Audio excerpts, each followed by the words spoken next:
welcome to Monkey Broadcast, our monthly review and discussion show with me, the Johnny Monkey. God, swallow factor, Pokey, and me, Sven, the Crusader. And so here we are in the month of June, and I'll be honest, things are going to work differently this month for two reasons. First off, it is E3, and so we want to spend most of today's episode focusing on our thoughts and opinions on all the news regarding that, and I'm sure some of you are very keen to hear our opinions on the announcements as well.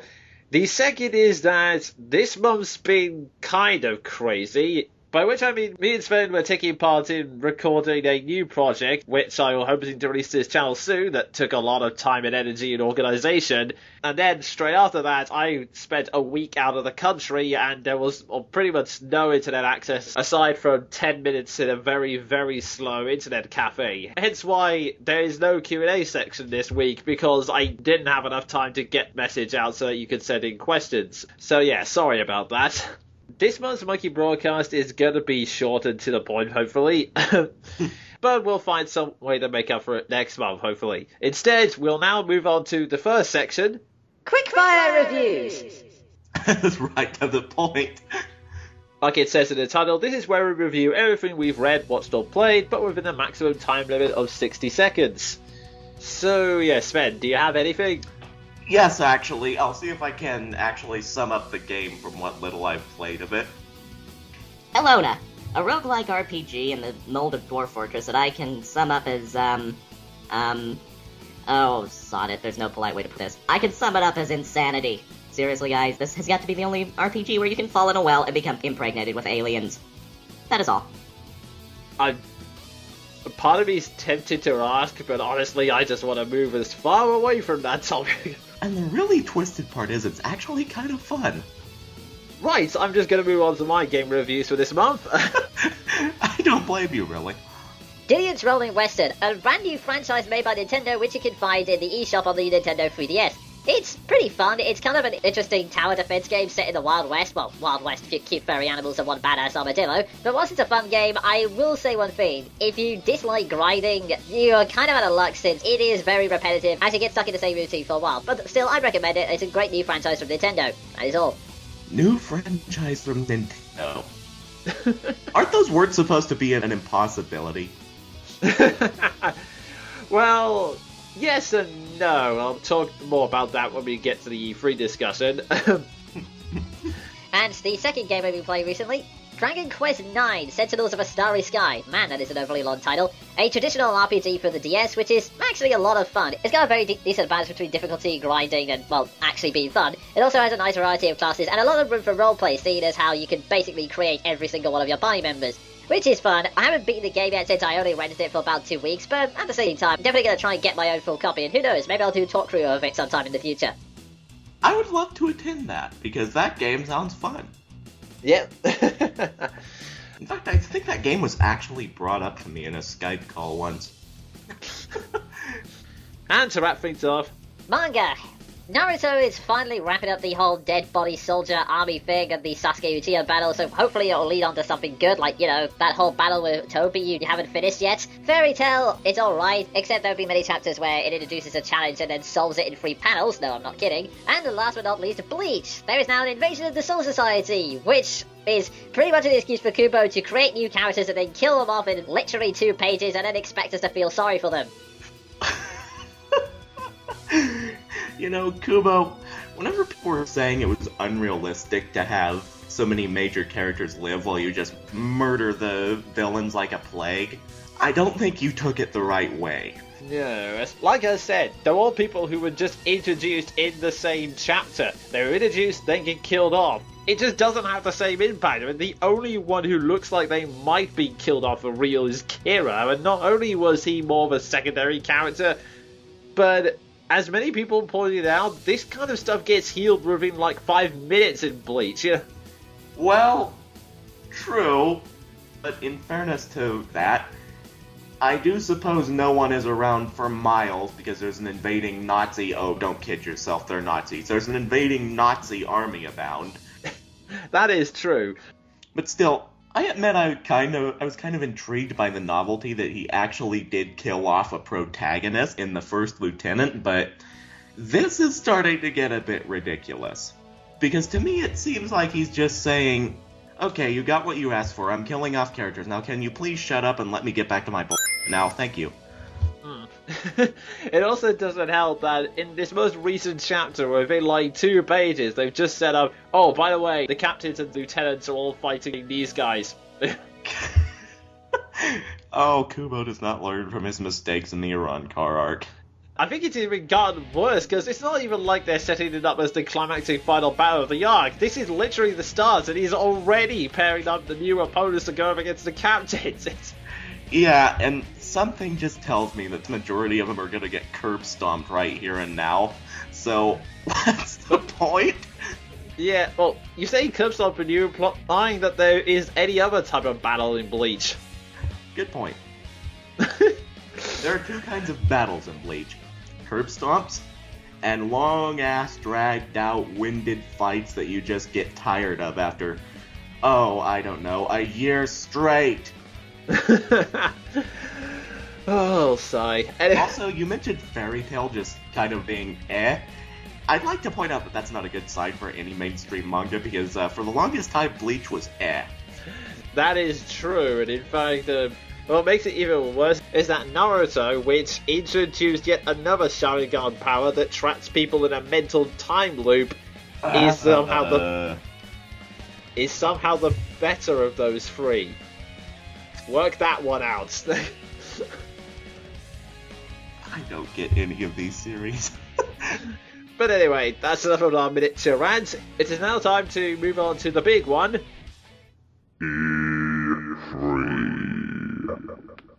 Here we are, folks, E3 2012, the big expo where companies reveal all their latest games and products in the hopes that people will instantly buy them and not complain.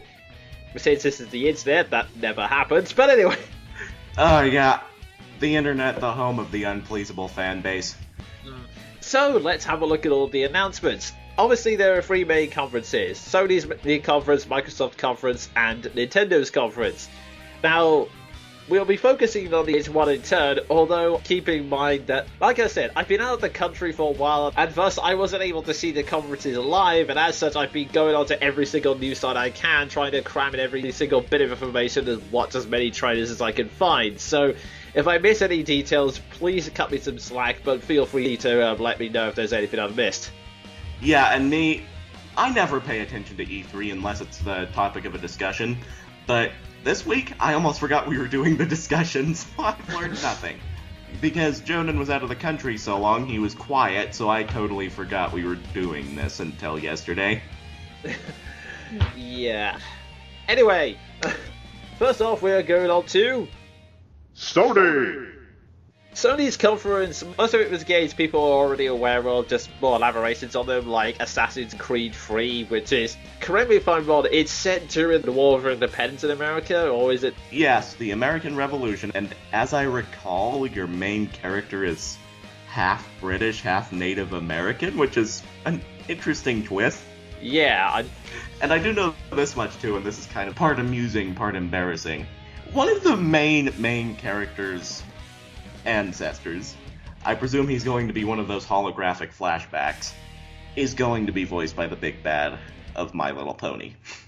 That's gonna be very hard to take seriously, I'll be honest. Yeah, especially since this guy can basically be summed up as the Joker, except more cartoonish.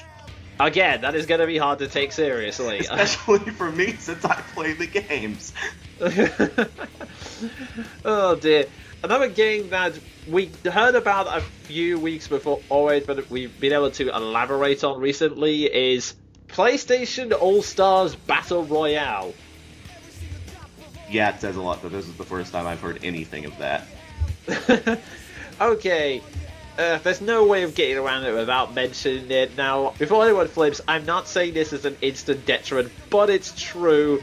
This is basically the PlayStation version of Super Smash Bros. Oh god, they had to do it eventually. Yeah, it's basically a fun, cartoonish-looking fighting game, which basically has several characters from PlayStation exclusive games. Well, most of them from PlayStation exclusives anyway. So, first off, I will start with the one that will probably please Sven. Sly Cooper's one of the fighters, so... Okay, now my opinion is starting to turn. Because, seriously, that series needs more love. I was in a fan dub of it. Yeah. Shameless self-plugging. Go. Okay, Sven the Crusader played Clockwork in a Sly Cooper fan dub. You can probably find it on the internet somewhere. Anyway. And he will be going up against Fat Princess from, well, it's kind of obvious, Kratos from God of War, Somehow I expected that. Drake from Uncharted, That's an exclusive? apparently enough for him to get involved. I'm trying to remember what the other characters were. Oh yeah, there was Big Daddy from Bioshock. What?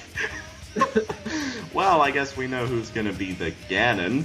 The really massive mechanical Ganon with a drill on his arm.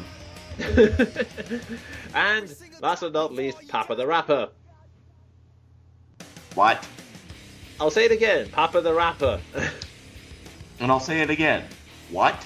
There are two other characters as well, but I didn't recognize the two of them, honestly, so if anyone can fill me in, that would be extremely helpful. But yeah, I mean, like Sven said, it was something that had to happen eventually, and whilst the cynical part of me does say, oh, this is a shameless copy, I do admit if I had a PlayStation, I probably would pick it up and try it, because it does look kind of fun, honestly. I would pick it up if I wasn't afraid of the inevitable stop having fun guys and tier lists. Oh god, yeah. There are also a couple of new games that are elaborated on: Far Cry 3, God of War Ascension, and Call of Duty Declassified for the PlayStation Vita. Oh god, more Call of Duty. Also, Ascension? What can Kratos possibly ascend to now? The king of everything? What? Well, nice reference. Yeah. Thank you.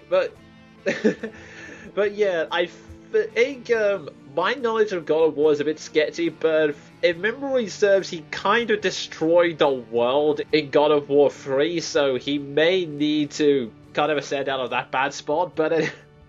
Oh my god, that explains everything. Kratos destroys the world, has to recreate it, and thus the Sims were born.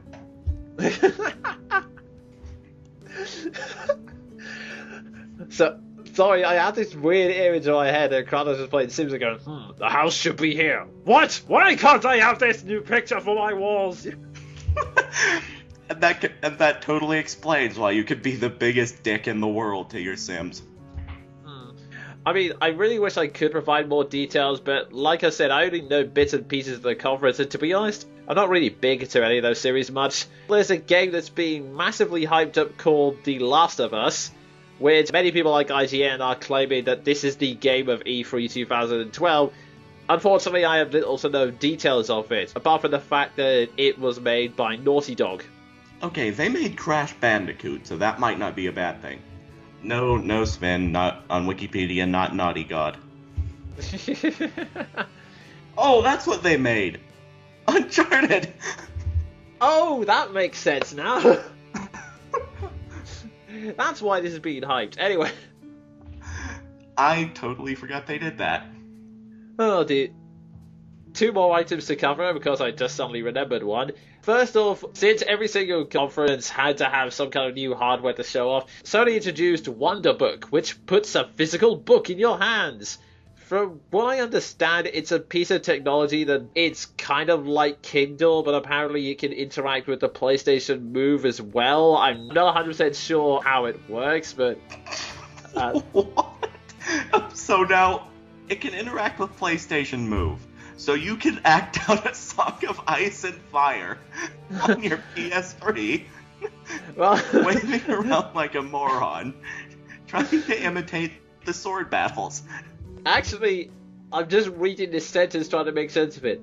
A reader demonstrated how the PlayStation Move becomes a magic wand. Although it's required throughout the whole experience, on screen a dragon flew out of the pages and circles the living room, setting the book on fire. What? I really wish I could elaborate, but like I said, I'm going off a text summary and I haven't been able to find footage of this, so... It's just bad. So, while Sven recovers from his laughing fit over there... Just... How does that even work?